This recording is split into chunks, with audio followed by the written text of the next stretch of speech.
मेरा नाम कामिनी है। मैं 28 साल की हूँ, शादीशुदा हूँ और राजस्थान के एक छोटे से शहर में रहती हूँ। मेरे परिवार में मेरे पति जो 47 साल के हैं, मेरा 14 साल का बेटा और 17 साल की बेटी हैं।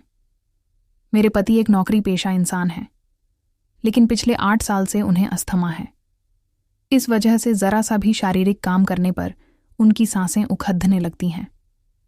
मैं, जैसा कि लोग कहते हैं, अभी भी काफ़ी आकर्षक दिखती हूँ। मेरे दोस्त और रिश्तेदार अक्सर मेरी तुलना माधुरी दीक्षित से करते हैं और मैं इस तारीफ पर थोड़ा इठलाती भी हूँ। बात उस दिन की है जब मैं अपने मायके अपने मामा की बेटी की शादी में बच्चों के साथ गई थी। मायका मेरा हमेशा से प्यारा रहा है। शादी की तैयारियों में घर में खूब चहल पहल थी, मेहमानों की भीड़ थी और घर का हर कोना गुलजार था। शादी से एक दिन पहले मुझे नहाने के लिए बाथरूम की ज़रूरत थी, लेकिन नीचे के सारे बाथरूम भरे हुए थे। मजबूरन मुझे छत पर बने बाथरूम में जाना पड़ा था। वहां पहुंचकर मैंने देखा कि बाथरूम का दरवाज़ा अंदर से बंद है। मैंने पूछा, कौन है अंदर? जवाब आया, दीदी, मैं हूं रोहन, बस 2 मिनट। रोहन मेरा ममेरा भाई है, मेरे मामा का बेटा, 28 साल का जवान लड्ढा का जो नौकरी करता है। कुछ देर बाद रोहन ने दरवाज़ा खोला। वो तौलियां लपेटे हुए था और उसके कपड़े उसके हाथ में थे। जैसे ही वह बाहर निकला, उसका पैर फिसला और वह धड़ाम से गिर पड़ा। गिरते ही उसका तौलिया ऊपर उठ गया। मैंने एक पल के लिए कुछ ऐसा देख लिया जो मेरे दिमाग में अटक गया। मैं जल्दी से नहाने के लिए बाथरूम में घुस गई, लेकिन मेरा मन उथल पुथल में था। नहाकर बाहर आई तो मैंने रोहन को नीचे देखा। वह बिल्कुल सामान्य व्यवहार कर रहा था, जैसे कुछ हुआ ही ना हो। लेकिन मेरे मन में कुछ बदल चुका था। मैं बार बार रोहन के पास जाने की कोशिश करने लगी। उसका ध्यान अपनी ओर खींचने के लिए मैं उसके आसपास रहती, उसे छूने का बहाना ढूंढती, लेकिन रोहन को शायद कुछ समझ ही नहीं आया।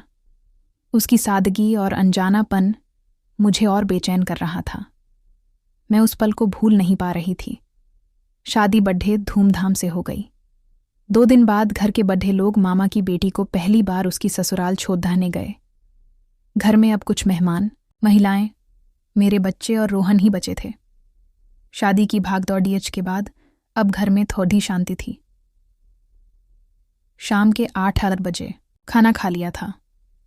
मेरी बेटी और बाकी महिलाएं एक कमरे में सोने की तैयारी कर रही थीं। मुझे और मेरी बेटी को भी उसी कमरे में सोना था।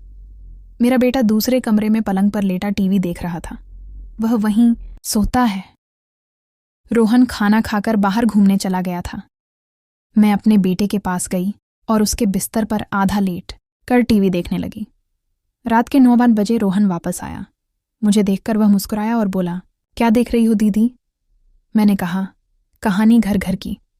आ, तू भी देख ले। वो बोला, बस अभी आता हूं दीदी, और अपने कमरे में कपड़े बदलने चला गया। कुछ देर बाद वह वापस आया और मेरे बेटे के बगल में लेटकर टीवी देखने लगा। मेरे दिल की धड़कनें तेज हो गईं। रोहन के पास होने से मेरे मन में एक अजीब सी हलचल होने लगी थी।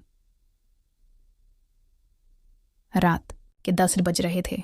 मेरा बेटा बोला, मम्मी, ये लाइट बंद कर दो, मुझे नींद आ रही है। तुम्हारा यह सास बहू का ड्रामा बहुत देर तक चलेगा। मैं जानता हूं तुम पूरा देखकर ही सोओगी। ये सुनकर मुझे हंसी आ गई और रोहन भी हंसने लगा। उसने कहा, हाँ दीदी, लाइट बंद कर दो। मेरी आंखें भी भारी हो रही हैं, मैं भी जल्दी सो जाऊंगा। मैंने कहा, ठीक है, और उठकर लाइट बंद कर दी। फिर उसी बिस्तर पर अपने बेटे के पास लेटकर टीवी देखने लगी। अब दीवार की तरफ रोहन था, फिर मेरा बेटा और फिर मैं। कुछ देर बाद मेरा बेटा सो गया। थोड़ी देर बाद रोहन की आंखें भी बंद हो गईं। मैंने जानबूझकर उसे उसके कमरे में जाने के लिए नहीं जगाया। टीवी की आवाज़ को मैंने बिल्कुल धीमा कर दिया। कुछ देर और इंतज़ार करने के बाद मैं चुपके से उठी और बगल वाले कमरे में जाकर देखा। मेरी बेटी और बाकी मेहमान गहरी नींद में थे। मैं वापस आई, नाइट बल्ब जलाया, टीवी बंद किया और अपने बेटे के पास लेट गई। करीब आधे घंटे तक इंतज़ार करने के बाद मैंने फिर से स्थिति का जायज़ा लिया। सब गहरी नींद में थे। रोहन भी सो रहा था। मेरे मन में एक तूफान सा उठ रहा था। मैं रोहन को देख रही थी और मेरे दिल की धड़कनें रुकने का नाम नहीं ले रही थीं। उस रात मेरे मन में क्या चल रहा था, यह शायद मैं खुद भी पूरी तरह नहीं समझ पा रही थी, लेकिन उस पल में मेरे अंदर की चाहत मुझे कुछ और ही सोचने पर मजबूर कर रही थी।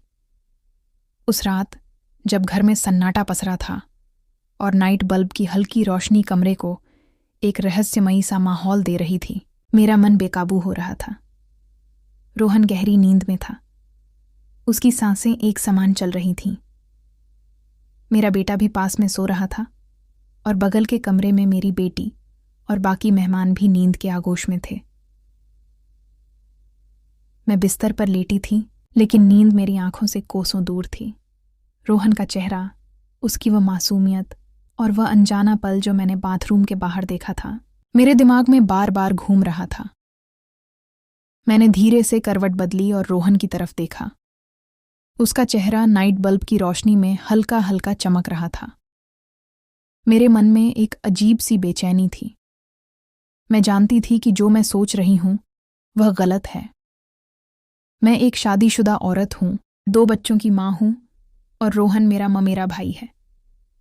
लेकिन उस पल में मेरे दिल और दिमाग के बीच एक जंग छिड़ी हुई थी। मेरी चाहत मुझे कुछ करने के लिए उकसा रही थी और मेरा विवेक मुझे रोक रहा था। मैंने धीरे से अपनी जगह से उठने की कोशिश की, लेकिन मेरा बेटा हल्का सा हिला।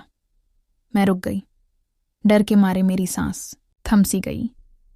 कुछ पल रुककर जब मुझे यकीन हो गया कि वह फिर से गहरी नींद में है, मैंने हिम्मत जुटाई और धीरे से बिस्तर से उठी। मेरे कदम कांप रहे थे, लेकिन मैंने खुद को संभाला और रोहन के पास गई। वह अभी भी गहरी नींद में था। मैंने एक बार फिर चारों तरफ नजर दौड़ाई, यह सुनिश्चित करने के लिए कि कोई जाग तो नहीं रहा। सब कुछ शांत था। मैं रोहन के बगल में बैठ गई। मेरे हाथ कांप रहे थे। मैंने धीरे से उसका कंधा छुआ, जैसे उसे हल्का सा हिलाकर देखना चाहती थी, लेकिन वो नहीं जागा। मेरे मन में एक तूफान सा उठ रहा था। मैंने खुद से कहा, कामिनी, तू क्या कर रही है? ये गलत है। लेकिन मेरे शरीर ने मेरे दिमाग की बात नहीं मानी। मैंने धीरे से उसका हाथ पकड़ा। उसका हाथ गर्म था और मेरे स्पर्श से वह हल्का सा हिला। उसकी आंखें खुली और वह थोड़ा चौंक सा गया। दीदी, उसने धीमी आवाज में कहा, जैसे नींद में ही हो। श्श, कुछ मत बोल, मैंने फुसफुसाते हुए कहा। मेरी आवाज में एक अजीब सी कशिश थी जो शायद मुझे भी नहीं पता थी कि कहां से आई। रोहन ने आंखें मलते हुए मुझे देखा। क्या हुआ दीदी, सब ठीक है? उसने पूछा। उसकी आवाज में मासूमियत थी। मैं कुछ पल के लिए चुप रही। मेरे मन में सैकड़ों बातें एक साथ दौड़ ढा रही थीं। मैंने कहा, हाँ, सब ठीक है, बस नींद नहीं आ रही थी। वो हल्का सा मुस्कुराया और बोला, तू टीवी चला ले या बाहर चलें, थोड़ा टहल लें। उसकी सादगी मेरे दिल को और पिघला रही थी। नहीं, बस यहीं बैठ, मैंने कहा और उसका हाथ और कसकर पकड़ लिया। मुझे नहीं पता था कि मैं क्या चाहती थी, लेकिन उस पल में मैं बस रोहन के करीब रहना चाहती थी। वो थोड़ा असहज सा दिखा, लेकिन कुछ बोला नहीं। शायद उसे समझ नहीं आ रहा था कि मैं क्या चाह रही हूं। मैंने धीरे से उसका चेहरा अपनी तरफ किया और उसकी आंखों में देखा। उसकी आंखों में एक सवाल था, लेकिन वो चुप रहा। मेरे दिल की धड़कनें इतनी तेज थीं कि मुझे लग रहा था कि वह भी उन्हें सुन लेगा। रोहन, मैंने धीमी आवाज में कहा, तू बहुत अच्छा है। वो हल्का सा हंसा और बोला, दीदी, आप भी तो अच्छी हैं, लेकिन इतनी रात को यह सब बातें क्यों? मैंने जवाब नहीं दिया। मेरे पास कोई जवाब था भी नहीं। मैंने बस उसका हाथ और कसकर पकड़ा और धीरे से उसके करीब सरक गई। उसने एक बार फिर मेरी तरफ देखा। इस बार उसकी आंखों में थोड़ा डर और थोड़ा आश्चर्य था। दीदी, यह ठीक नहीं है, उसने धीरे से कहा और उसने अपना हाथ छुड़ाने की कोशिश की। उसके शब्द मेरे लिए एक झटके की तरह थे। मैं एकदम से रुक गई। मेरे चेहरे पर शर्मिंदगी और डर दोनों छा गए। मैंने जल्दी से उसका हाथ छोड़ा और पीछे हट गई। रोहन, मुझे माफ कर दे, मैंने हड्डपड्डाते हुए कहा। मुझे नहीं पता मैं क्या कर रही थी। रोहन ने कुछ नहीं कहा। वो बस चुपचाप उठा और अपने कमरे की तरफ चला गया। मैं वहीं बिस्तर पर बैठी रही। मेरे आंसू रुकने का नाम नहीं ले रहे थे। मैंने खुद को कोसना शुरू कर दिया। कामिनी, तूने यह क्या कर दिया? तूने सब कुछ दांव पर लगा दिया। उस रात मैं सो नहीं पाई। सुबह होने तक मैं अपने विचारों में उलझी ही रही। रोहन ने अगले दिन मुझसे सामान्य बात की, जैसे कुछ हुआ ही ना हो, लेकिन मेरे मन में एक भारीपन था। मैं जानती थी कि मैंने एक गलती कर दी थी और अब मुझे उसका बोझ हमेशा ढोना पड़ेगा। दोस्तों, कैसी लगी आज की कहानी? कमेंट करके अपनी राय ज़रूर लिखें। नमस्कार और हाँ, चैनल को सब्सक्राइब करें। धन्यवाद दोस्तों।